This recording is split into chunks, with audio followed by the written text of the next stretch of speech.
नमस्कार, बहुत स्वागत है आप सभी का। मैं हूं आपके साथ लोकेंद्र त्यागी। चुनावी माहौल में इन दिनों चाय की दुकान और मिठाई की दुकानों पर भी खूब चर्चा हो रही है। भोपाल में कैसे मशहूर जलेबी की दुकान पर चुनावी चर्चा की हमारी संवाददाता नीलम गुरवे ने।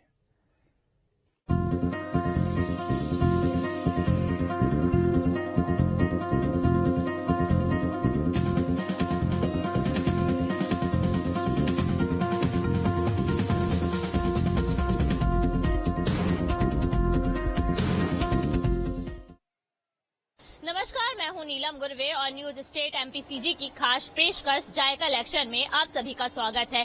इस वक्त हम मौजूद हैं राजधानी भोपाल की मशहूर मामा जी जलेबी वाली दुकान पे और हम जानेंगे यहां से कि भोपाल लोकसभा सीट के इस वक्त क्या है मिजाज। सबसे पहले मैं आपको बताना चाहूंगी इस दुकान के बारे में, जो कि राजधानी भोपाल की जलेबी के लिए सबसे मशहूर दुकानों में से एक है। तो क्यों है ये दुकान इतनी मशहूर और जलेबी की मिठास यहाँ से पूरे भोपाल में कैसे फैलती है, हम सबसे पहले इसके बारे में बात करेंगे। हमारे साथ दुकान के जो ओनर हैं भरत जी, उनसे बात करेंगे। भरत जी, आपसे मैं जानना चाहूंगी, आपकी जलेबी की जो मिठास है वो बहुत भोपाल में मशहूर है, क्या कारण है इस मिठास? ये सब आप लोगों का ही प्यार है। जो ग्राहक हैं सालों से आ रहे हैं यहाँ पे, हम सालों से जलेबी बेच रहे हैं और उसके साथ सारे आइटम हैं, बाकी सभी अच्छे चलते हैं। और रबड़ी जलेबी तो हमारी मशहूर है ही। आप खा के देखिए, आप खुद बताइए क्यों फेमस है। जी बिल्कुल। अब आम जनता तक तो ठीक है, आम जनता आती है, ये भी जानना चाहूंगी कि नेता और राजनेताओं का कितना जुड़ाव है इस मिठास से? काफी सारे नेता हैं जो पहले जलेबी खा चुके हैं, टेस्ट करवाई है। जैसे शिवराज सिंह चौहान जी हैं, उमा भारती जी हैं, अभी हमारी पूर्व सांसद प्रज्ञा ठाकुर जी हैं, वो भी काफी बार जलेबी यहाँ से मंगा चुकी हैं। और अभी प्रत्याशी जो हैं आलोक शर्मा जी, वो तो हमारे समझ लीजिए घर के ही प्रत्याशी हैं, वो तो खाते ही रहते हैं। राजनेताओं की भी जो है ये मिठाई, ये जलेबी बहुत पसंद है और मैं खुद भी खा के टेस्ट करूंगी कि क्यों ये मिठाई इतनी पसंद है। तो देखिए, इस मिठाई की या हम जलेबी की बात करें तो इसकी मिठास इतनी ज्यादा है कि राजनेता भी खुद को रोक नहीं पाते हैं। अब हम बात करेंगे भोपाल लोकसभा सीट को लेकर के। कुछ लोग जो यहाँ पे पहुंचे हुए हैं, हम उनसे जानेंगे कि इस वक्त भोपाल लोकसभा सीट का मिजाज क्या है, क्या मिठाई है या नमकीन है। भोपाल लोकसभा सीट तीसरे चरण में चुनाव होना है, क्या कहते हैं? तीसरे चरण के चुनाव है, इसमें बस बहुमत से जीतना है, 400 पार। बीजेपी को सपोर्ट कर रहे हैं? जी, भाजपा आलोक शर्मा जी को। वैसे तो भोपाल जो है बीजेपी का गढ़ मानी जाती है। लगातार हम लंबे समय से देख रहे हैं कि बीजेपी प्रत्याशी यहाँ से जीत दर्ज करता है।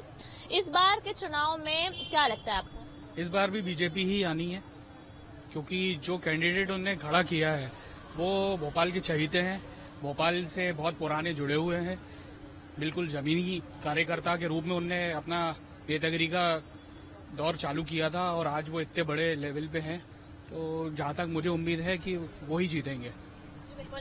आपका क्या मानना है, क्योंकि भोपाल के कुछ मुद्दे भी हैं, कहीं ना कहीं जब आलोक शर्मा महापौर थे वो मुद्दे जब सामने भी आए थे वो पूरा नहीं कर पाए, क्या कोई नाराजगी है या एक कहना चाहिए कि एक तरफा मुकाबला है?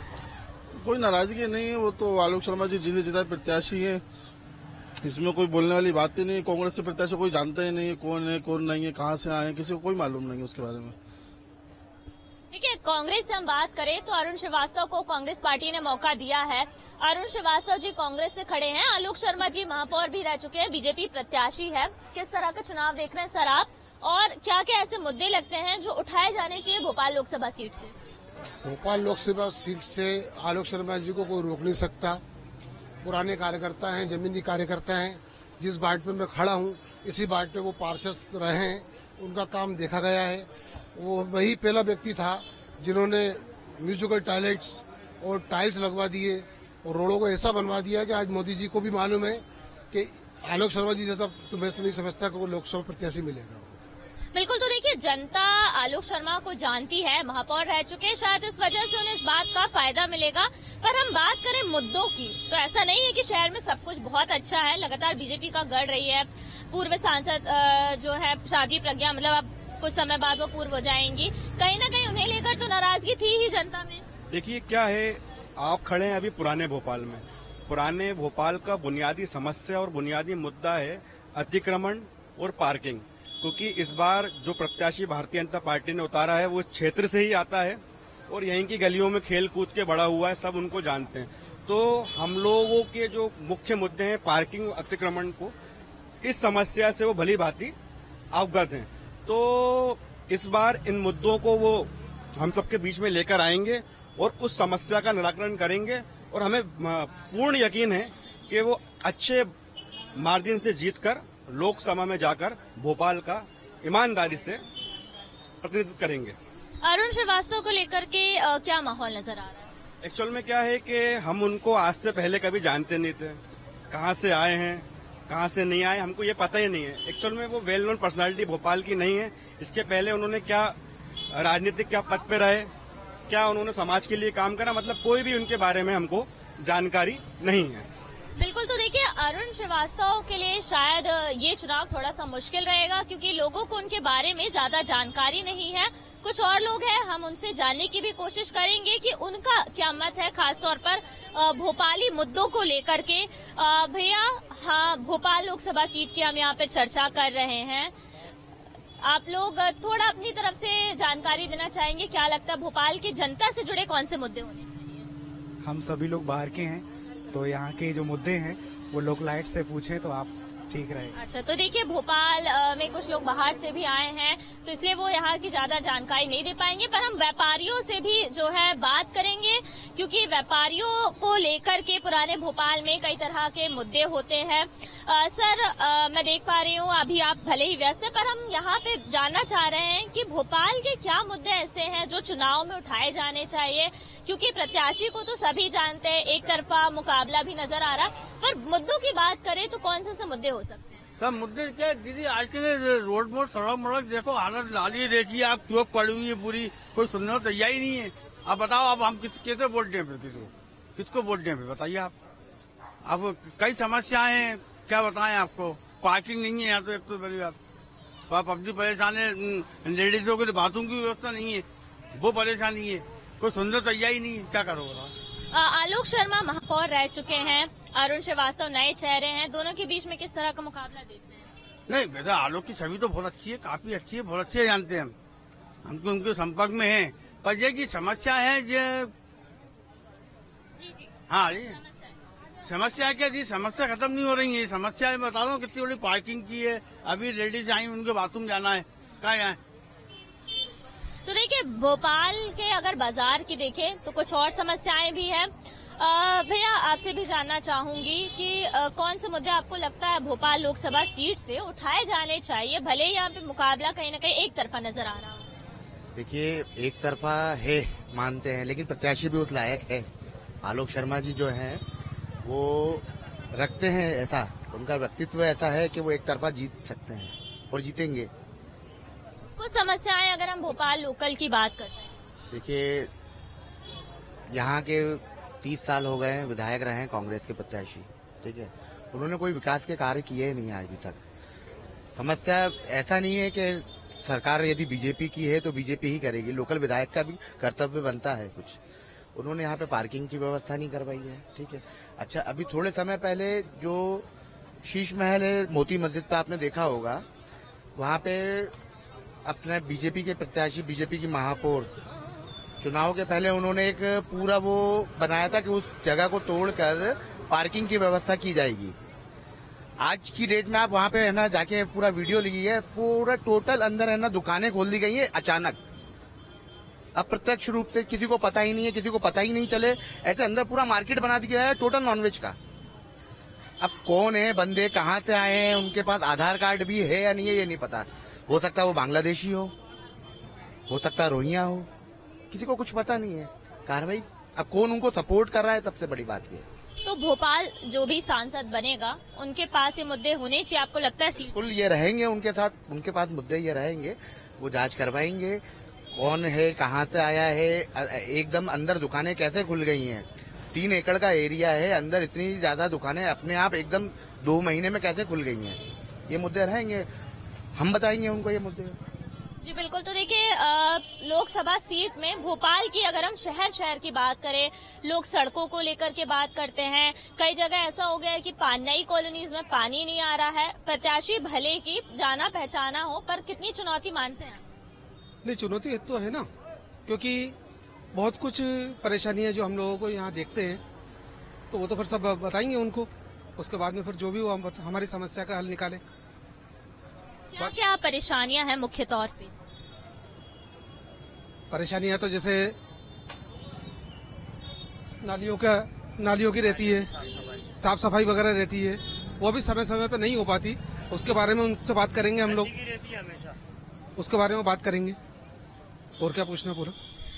और क्या कह रहे थे आप? युवा के तौर पर भोपाल में अगर हम देखें तो रोजगार के इतने अवसर नहीं है। युवा ये शिकायत करते हुए आए हैं। चुनावी अब माहौल भोपाल के लिए पूरा एकदम सेट होने वाला है। 7 तारीख को वोटिंग होगी।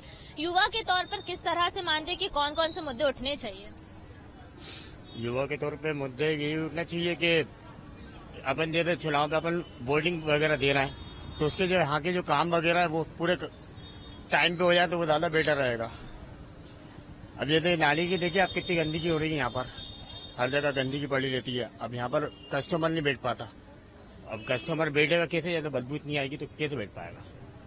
जी बिल्कुल। तो देखिए भोपाल के पुराने शहर में गंदगी एक बड़ी समस्या है और भी कुछ व्यापारियों से भी हम बात करेंगे। हमारी शुरुआत भले ही मिठास से हुई थी, पर धीरे धीरे बात करते करते जो है हमारे सामने कई समस्याएं भी आई है। और क्या कहते हैं यहाँ के व्यापारी? सर, भोपाल लोकसभा सीट का चुनाव अब बस होने जा रहा है, 7 मई को वोटिंग होगी। अभी तक क्या ऐसे मुद्दे हैं जो आपको लगता है जिनका जो है जिन समस्याओं का निदान नहीं हुआ और इस चुनाव में उन्हें उठना चाहिए? देखिए, पहली चीज तो अभी जो बीजेपी से प्रत्याशी हैं श्री आलोक शर्मा जी, उनको हम बचपन से देखते हुए आ रहे हैं और हमारे क्षेत्र के ही हैं। और महापौर रहते ही भी उन्होंने काफी कुछ काम किए हैं, चाहे वो व्यापारी पक्ष में हो या रहवासियों के लिए हो, तो काफी काम किए हैं। तो हम अधिकतर सपोर्ट उन्हीं को करते हैं। समस्याओं की बात मैं कर रही थी कि पुराने शहर में तो हम लगातार देखते हैं पार्किंग हो गई, कंजेस्टेड बाजार हो गया, कई तरह की सावधानियां यहाँ पे रखनी चाहिए जो नहीं रखी जाती है, आग लगने जैसी घटना पे। इस तरह के जो मुद्दे हैं, क्या लगता है? पार्किंग की समस्या को लेकर के अगर आप देखें तो मोती मस्जिद पे उन्होंने पार्किंग बनवाया महापौर रहते हुए। उसके बाद बारिश में जल भराव की समस्या हुआ करती थी, तो काफी कुछ उन्होंने समस्या हल करी है महापौर रहते हुए। अभी के चुनाव के लिए ऐसे कौन से मुद्दे होने चाहिए जो आपको लगता है कि उनके कान तक पहुंचने चाहिए और ये भोपाल से जरूरी है उठाए जाना? देखिए, मेन चीज तो जैसे कि आप ही से ने कहा, अभी पार्किंग है मेन समस्या, तो बस पार्किंग ही मेन है। उसके बाद रोजगार का थोड़ा बहुत जो भी है देखें वो। जी बिल्कुल। तो देखिए, रोजगार जाहिर तौर पर भोपाल लोकसभा की अगर हम बात करते हैं तो एक बड़ी समस्या है। यहाँ के युवा पढ़ाई लिखाई करके दूसरे शहरों में जो है जाते हैं और उन्हें लगता है कि भोपाल में इतने जो है अवसर नहीं है। कुछ और व्यापारियों से भी हम बात करेंगे यहाँ पे कि उनका क्या मानना है, या जो लोग यहाँ बाजारों में पहुंचे हैं उनसे भी बात करने की जो है हम कोशिश करेंगे कि उन्हें क्या लगता है। भैया, भोपाल लोकसभा सीट में चुनाव होना है, प्रत्याशी जाने पहचाने चेहरे नजर आ रहे हैं, किस तरह का लग रहा है इस बात? मैडम, बीजेपी जीतेगी। आलोक शर्मा जी को टिकट मिला और वही जीतेंगे। पर अगर हम बात करें मुद्दों की, भले ही ये बीजेपी का गढ़ मानी जाती, पर ऐसा नहीं कि भोपाल लोकसभा में सब कुछ अच्छा। आप लोग की कुछ समस्याएं होंगी, कैसा क्या लगता है? मैडम, मोदी जी का नाम है तो फिर तो मोदी जी फिर तो जीतना ही है, तय है वो तो। देखिए, ऐसा भी है, कुछ लोगों का मानना है कि मोदी जी है तो वही जीतेंगे, पर समस्याएं जाहिर तौर पर मोदी जी के नाम पर, जो लोगों का कहना है कि पीएम मोदी के नाम पर जो है चुनाव लड़ा जा रहा है। सर, आपसे जानना चाहूंगी किस तरह की समस्याएं भोपाल में नजर आती है और चुनाव में मुद्दे होने चाहिए, क्योंकि भोपाल गढ़ माना जाता है पर इतने मुद्दे यहाँ से उठ नहीं पाते। जी मैडम, भोपाल में क्या एक्चुअली सबसे पहले तो क्या है, यहाँ राजनीति बहुत चलती है। यहाँ हर आदमी अपनी राजनीति चलाना चाहता है। दूसरी बात क्या है, यहाँ साफ सफाई की कोई व्यवस्था नहीं है। नेता लोग आते हैं, भाषण देते हैं, चले जाते हैं, साफ सफाई पे कोई ध्यान नहीं देता। 2-4 दिन उथल पुथल होती है, 2-4 दिन गर्मा गर्मी रहती है, उसके साथ ठंडे पड़ जाते हैं, कुछ होता नहीं है, कोई एक्शन वगैरह कोई लेते नहीं है वो लोग। तो इस बार का चुनाव किस तरह से देखते हैं? जी, इस बार का चुनाव तो ये है कि जो काम करेगा उसको रिजल्ट मिलेगा, सीधी सी बात है। बिल्कुल। तो देखिए, कुछ लोगों का ये भी कहना है कि जो काम करेगा वह जीतेगा, उसे वोट दिया जाएगा। कुछ युवा हैं, हम उनसे बात करेंगे कि युवा के तौर पर उन्हें क्या लगता है कि कौन सी ऐसी समस्या है। सर, चुनाव आ गए, युवा वोटर्स पे सबसे ज्यादा फोकस कर रही है हर एक पार्टी, आपको क्या लगता है भोपाल को लेकर? भोपाल में कोई काम ही नहीं हो रहा। जरा सा रोड बनता है, उसके बाद फिर खुदाई हो जाती है, नालियां खराब हैं, रास्ते खराब हैं, और क्या हो रहा है? कुछ ही नहीं हो रहा। तो क्या लगता है चुनाव में कौन से मुद्दे युवाओं की तरफ से उठने जरूरी है? अब किसका बोलें? जिसका बोलेंगे, जो खड़े होते हैं वो सब एक जैसे ही हैं, किसका बोलें?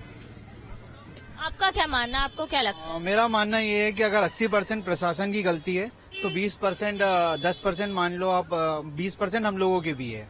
और अगर जैसे कि आप इस मार्केट की बात कर रही हैं या यहाँ पे व्यापारी बंधुओं की बात कर रही हैं, 10% यहाँ पे जनता की गलती है तो 10% व्यापारियों की भी है।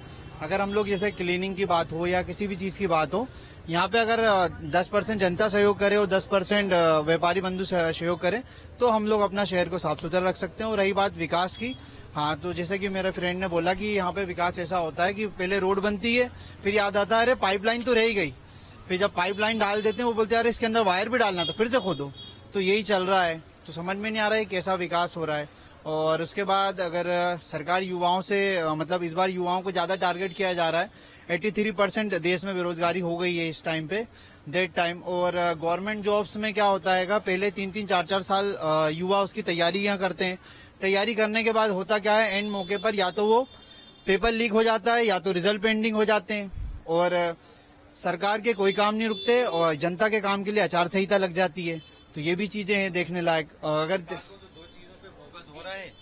सिर्फ एक ये कि हिंदू मुसलमान करवा लें, बस इसी चीज पे फोकस है सरकार का, बाकी किसी चीज पे फोकस नहीं है।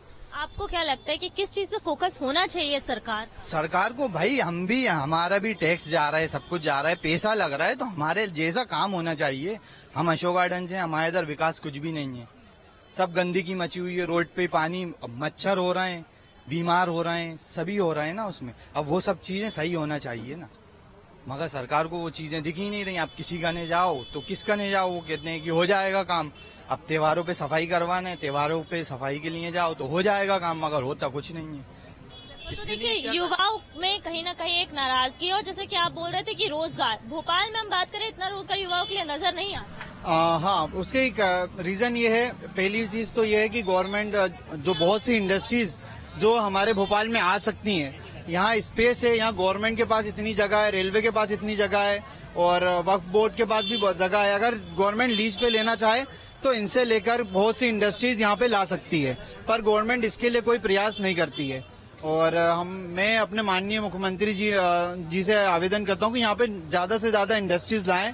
हमारे पास स्पेस की कोई कमी नहीं है, युवा हमारे पास बहुत हैं और हम देश की जीडीपी का बहुत बड़ा हिस्सा बन सकते हैं अगर हमारे पास अच्छा रोजगार होगा, अच्छा बिजनेस होगा। क्योंकि अगर रोजगार होगा तो लोगों का बिजनेस भी चलेगा, क्योंकि जब हमारे पास इनकम आएगी तभी तो हम कुछ चीज खरीद सकते हैं। जब किसी के पास कुछ होगा नहीं तो पैसे का लेन देन होगा कहाँ से। जाहिर तौर पर भोपाल के युवाओं की एक बड़ी समस्या है, कुछ महिलाएं, हम उनसे भी जानेंगे।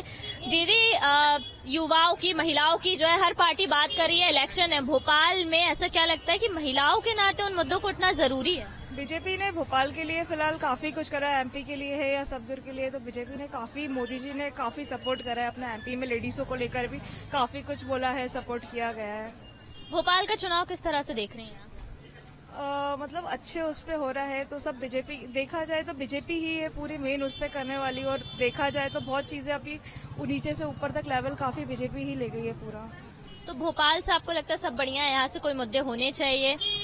मुद्दे ऐसा तो नहीं है, बाकी वो सब बड़ों के ऊपर है। आप वोट करेंगी? बीजेपी। ठीक है, तो देखिए महिलाओं का ये कहना है कि ठीक है, बढ़िया काम हुआ है। हम आपसे भी जानना चाहेंगे कैसे देख रहे हैं चुनाव? नहीं, तो देखिए वोटिंग को लेकर के एक्साइटमेंट है, कुछ और व्यापारी हैं, हम उनसे बात करेंगे कि उनका